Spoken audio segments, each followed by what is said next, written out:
जय महाराष्ट्र. नमस्कार, मी पत्रकार सचिन सुभाषणे जुचंद्र. मित्रांनो, आज तुम्ही गुटखा खाताय, तंबाखू खाताय. कधी तंबाखू भरून तुम्ही असा वोट करताय, कधी असा वोट करताय, इथे गुटखा ठेवून असा वोट करताय. त्याने काय मिळतं तुम्हाला? एखाद्या माणसाची पर्सनॅलिटी डाऊन होते त्याने. आज गुटखा खाणाऱ्यांना तुम्हाला विनंती आहे की असं करू नका.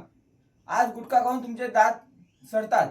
दात कशी स्वच्छ राहिले पाहिजे बघा. असे असे दात स्वच्छ राहिले पाहिजे.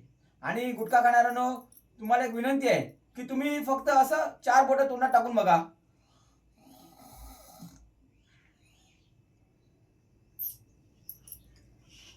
जाणार नाही, 2-3 बोटं जातील आणि हे ओठ असे सुकतात, हे गाल आतमध्ये जातात असे चंबू सारखे. त्याच्यामुळे काय होतं, तुम्ही अन्न जे खाता त्यांना तुम्हाला बरोबर जाणारच नाही चेहऱ्यामध्ये, पोटामध्ये, तोंडातून, आणि ओरल प्रॉब्लेम होतात. कधी जीभ तुमची सडलेली असते किंवा त्याला छाले पडलेले असतात. जीभ अशी स्वच्छ पाहिजे. आणि गुटखा खाणाऱ्यांनो, तंबाखू खाणाऱ्यांनो, तुमची जी ही अन्ननलिका काय आहे, तिथे जो पडजीभ आहे, तिथे पुढे येतात बारीक बारीक, अशा बारीक बारीक पुढे येतात. आपल्या नाही आल्या पण सांगतो. मग त्याने काय होतं, त्या पुढे फुटतात आणि मग घशाला प्रॉब्लेम होतो. अन्न जाताना तुम्हाला तिखट लागतं वगैरे. तर गुटखा खाऊ नका. एक विनंती आहे, आज तुम्ही माझे बांधव आहेत, तुम्हाला एक चांगलं सांगणं आहे की गुटखा खाऊ नका. आणि जेव्हा सरकार एखादी गोष्ट बॅन करते, म्हणजे दारू बॅन करते किंवा गुटखा बॅन करते, तर त्यावेळेस काय होतं, तुम्ही जास्त पैसे देऊन ते खरेदी करता. बॅन झालेला आयटम जास्त पैसे देऊन, म्हणजे 25 रुपयाचा गुटखा असेल, तुम्ही 50-100 रुपये देऊन खरेदी करता. का खरेदी करता?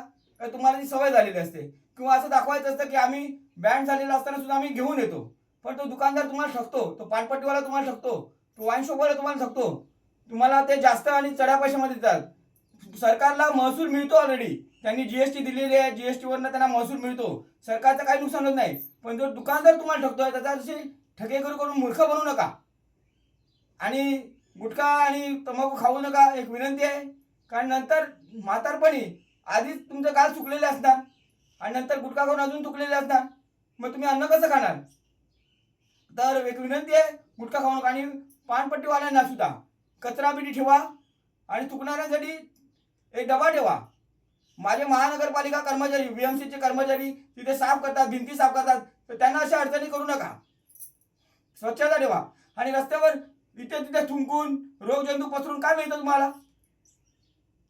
टीबी सारखे रोग, क्षयासारखे रोग होतात. तर ते बंद करा आधी. आणि पानपट्टी धारकांनो, तुम्हाला विनंती आहे, कचरा पेटी ठेवा, थुकणाऱ्यांसाठी एक डबा ठेवा. हे रस्त्यावर इथे ते थुकलेलं नाही पाहिजे मला, नाहीतर सगळ्या पानपट्ट्या कुलूप लावायला लागतील.